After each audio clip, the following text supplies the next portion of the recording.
শীতের সন্ধেবেলায় চপের সাথে চা মুড়ি কেমন লাগে বলো তো? আর যদি ওটা বাড়িতে বানানো হয় তাহলে তো কথাই নেই, আড্ডাটা কিন্তু পুরো জমে যায়। আর প্রত্যেক বাঙালির কাছে আমার মনে হয় সন্ধেবেলা চপ দিয়ে মুড়ি খাওয়া এটা কিন্তু প্রত্যেক বাঙালিরই দুর্বলতা।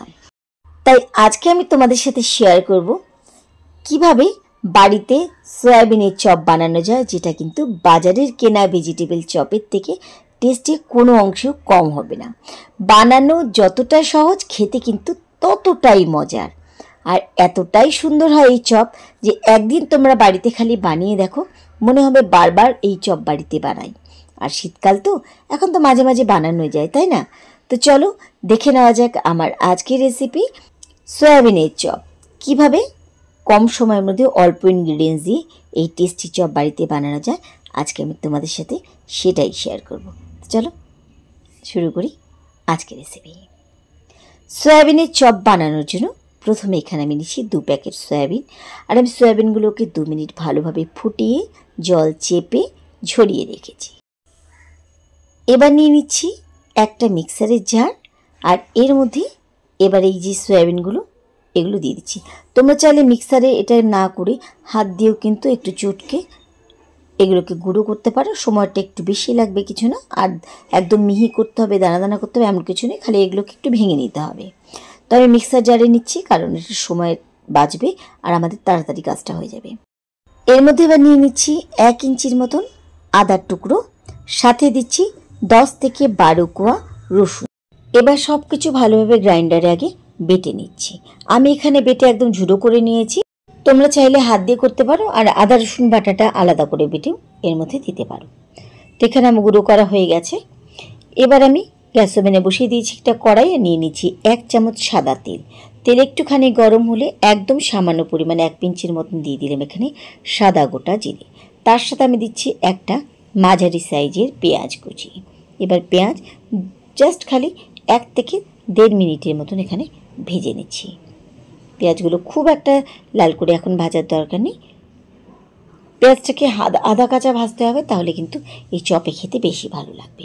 পেঁয়াজ এখানে আমি ভেজে নিয়েছি, আর এর থেকে বেশি পেঁয়াজ আমি ভাজবো না। এবার এর মধ্যে দিয়ে দিচ্ছি 1 চামচ ধনে গুঁড়ো, সাথে দিচ্ছি 1/2 চামচ লঙ্কা গুঁড়ো আর ধনে গুঁড়োর সাথে মিশিয়ে আর একটু ভেজে নিচ্ছি। আমি আজকে এখানে হলুদ গুঁড়ো ব্যবহার করিনি, তোমরা চাইলে এখানে হলুদ গুঁড়ো দিতে পারো।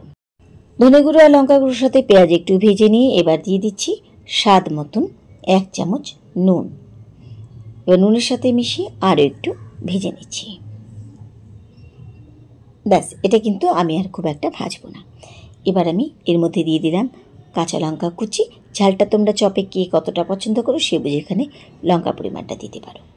এবার দিয়ে দিচ্ছি আগে থেকে বেটে রাখা সয়াবিনের কিমা। এবার স্টিম কিন্তু মিডিয়াম রেখে খুব ভালোভাবে আমাদের কষিয়ে নিতে হবে। আর এই চপ বানানোর জন্য আমি বলে দিচ্ছি, যখন তোমরা সয়াবিন থেকে জলটা চেপে বের করবে তখন একটু ভালোভাবে চাপবে, যেন সয়াবিনের মধ্যে কোনো রকমের জল না থাকে, তাহলে চপগুলো কিন্তু শুকনো হবে আর খেতে ততটাই বেশি ভালো লাগবে। আর এখানে আমি 3টে আলু সেদ্ধ করে নিয়েছিলাম, সেই আলু সেদ্ধ এর মধ্যে দিয়ে দিলাম। চাইলে তোমরা আলু সেদ্ধটা পরেও মাখতে পারো, তবে একবারে কিন্তু এটা কাজ করতে সুবিধা হবে, তাই আমি এখনই কিন্তু আলু সেদ্ধের মধ্যে দিয়ে দিলাম। দিয়ে খুব ভালোভাবে আমাদের 2 মিনিটের মতন ফ্লেমটাকে একটু বাড়িয়ে দিয়ে ভালোভাবে এটাকে ভাজতে হবে, যেন কোনো রকমের একটু নরম নরম ভাব না থাকে, পুরো যেন শুকিয়ে একদম শুকনো হয়ে যায়। খুব ভালোভাবে এখানে আমি দেখো সয়াবিন আর আলু সেদ্ধ এখানে মেখে নিচ্ছি। দেখো আস্তে আস্তে কিন্তু এখন আমাদের এটা দলা পাকানোর পর্যায়ে চলে এসেছে। এবার আমি গ্যাস ওভেন বন্ধ করে দিচ্ছি। এটাকে একটা অন্য বাটিতে নিয়ে নিচ্ছি, আর নিয়ে হাত দিতে পারি এমনভাবে এটাকে ঠান্ডা করে নিচ্ছি। তো আমি এখানে একটা বাটির মধ্যে নিয়ে কিছুক্ষণ ঠান্ডা করে নিয়েছি। আর এখানে আমি নিচ্ছি আজকে মুড়ি গুঁড়ো, যে মুড়ি আমরা চা দিয়ে খাই, এমনি খাই, সেই মুড়ি গুঁড়ো। আমি কিন্তু আজকে কোনো রকমের ব্রেড ক্রাম্বস নিচ্ছি না, মুড়িটাকে একটু মিক্সার জারে আমি গুঁড়ো করে নিয়েছি। আর এখানে নিয়েছি আমি কিছুটা চিনেবাদাম, তোমাদের পছন্দ, যদি তোমরা চিনেবাদাম খেতে চাও চপে তাহলে দেবে, নাহলে চিনেবাদামটাকে বাদ দিয়ে দিতে পারো। আর এখানে কিন্তু আমার চপের মিশ্রণ ঠান্ডা হয়ে গেছে, এটাকে নিয়ে নিলাম চিনেবাদামের মধ্যে। তোমরা চাইলে কিন্তু এর মধ্যে আরও অনেক কিছু অ্যাড করতে পারো, চপে যেগুলো যেগুলো দেওয়া হয় বা তোমাদের পছন্দ মতন। এবার চিনেবাদামের সাথে আমি এটা ভালোভাবে মিশ্রণটা মেখে নিচ্ছি। এবার এখান থেকে একটু একটু করে নিয়ে নিচ্ছি। তোমরা এই সাইজটা ছোট বানাবে না বড় বানাবে, এটাকে চাইলে তোমরা গোল গোল বানাতে পারো লাড্ডুর মতন, বা যেমন করে আমরা ডিম্বাকৃতির চপের সাইজ দেখি ঠিক তেমন করেও বানাতে পারো। তো এখানে আমি চপের মতন বানিয়ে নিচ্ছি, একটা মাঝারি সাইজের চপ বলতে পারো, এটা কিন্তু খুব একটা ছোট না। তো এইভাবে আমি বাদবাকিগুলো বানিয়ে নিচ্ছি। তো এখানে কিন্তু আমার চপগুলো প্রথমে বানানো হয়ে গেছে। এবার আমি এখানে নিয়েছি 2 চামচ ময়দা। তোমরা ময়দার জায়গায় কিন্তু এখানে কর্নফ্লাওয়ারও নিতে পারো। তো ময়দার এই যে শুকনো ময়দার মধ্যে আমি দিয়ে দিলাম সামান্য পরিমাণে লঙ্কার গুঁড়ো, হালকা আর একটু ঝালের জন্য। আর এর মধ্যে এবার জল ঢেলে একটা ব্যাটার বানিয়ে নিচ্ছি। এই ব্যাটারটা কিন্তু না হবে খুব ঘন আর না হবে একদম টেলটেলে পাতলা, একটু ঘন আমাদের রাখতে হবে, যেন আমরা যখন এই চপগুলোকে এর মধ্যে ডোবাবো তখন যেন গায়ে হালকা একটা এই ময়দার পরত পড়ে থাকে। তো এটা তোমরা কিন্তু ময়দা বা কর্নফ্লাওয়ার দিয়েও বানাতে পারো। খুব ভালোভাবে ময়দা আমি এখানে জলের সাথে গুলিয়ে নিয়েছি। এবার এর মধ্যে এক এক করে আমি চপগুলো ডিপ করে দেব। তো প্রথমে এই মুড়ির গুঁড়োর মধ্যে আগে ভালোভাবে আমি একটা চপ মাখিয়ে নিচ্ছি। ব্রেড ক্রাম্বস বাড়িতে না থাকলে তোমরা এভাবে মুড়ি গুঁড়ো করে দেখো, এতেও কিন্তু চপগুলো খুব মচমচে হবে। যে ব্রেড ক্রাম্বস আনতেই হবে এমন কোনো মানে নেই, ঘরে যা যা উপকরণ আছে সেটা দিয়ে কিন্তু খুব সহজে আমরা এটা বানিয়ে নিতে পারি। এবার আমি এই ময়দার গুলার মধ্যে দিলাম, দিয়ে ভালোভাবে ময়দার সাথে একটু মিশিয়ে নিয়ে এবার আমি আবার দিয়ে দিচ্ছি এই মুড়ি গুঁড়োর মধ্যে, দিয়ে ভালোভাবে মুড়ি গুঁড়োর সাথে মেখে এভাবে দেখো পুরোটাকে ভরিয়ে নিলাম। এভাবে আমি বাদ বাকি সব চপগুলোকে একইভাবে প্রথমে ময়দার গোলা গুলে ভালোভাবে মুড়ি দিয়ে এভাবে কোট করে নিচ্ছি। তো এখানে আমার সব চপগুলো কিন্তু ভালোভাবে কোট করা হয়ে গেছে। এবার চলো চপগুলোকে ভেজে নিই। ভেজে নেওয়ার জন্য কড়াইতে নিয়েছি আমি সাদা তেল। তেল যখন হালকা একটু গরম হবে এবার আমি এর মধ্যে এক এক করে চপগুলোকে ডিপ করে দিচ্ছি। একবারে অনেকগুলো ভাজার দরকার নেই, যে কতটুকু তোমার প্যানে বা কড়াইতে ধরবে ঠিক সেভাবেই ভাজবে। আর তেল একবার গরম হয়ে গেলে কিন্তু চপগুলো ভাজতে সময় লাগবে না। যদি চাও যে চপগুলো একটু নরম নরম খেতে তাহলে এগুলোকে হালকা একটু লাল হলে নামিয়ে নিতে পারো।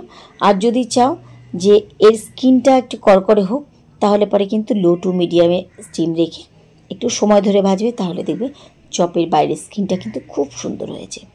আর একটা কথা বলি, এই চপগুলো খেতে নো ডাউট এত ভালো হয়েছিল যে তুমি মুখে নেওয়ার পরে বুঝতেই পারবে না যেটা তুমি মাংসের চপ খাচ্ছ না সয়াবিনের চপ, ধরতেই পারবে না।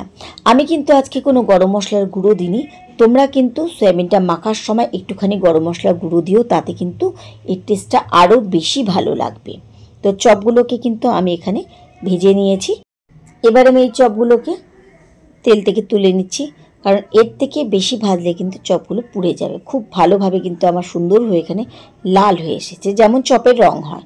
এবার আমি তেল থেকে চপগুলোকে তুলে নিচ্ছি। আর ঠিক একইভাবে আমি বাদ বাকি চপগুলোকে একইভাবে এখানে ভেজে নিচ্ছি। ব্যাস, ধোয়া ওঠা গরম গরম চপ আমাদের রেডি।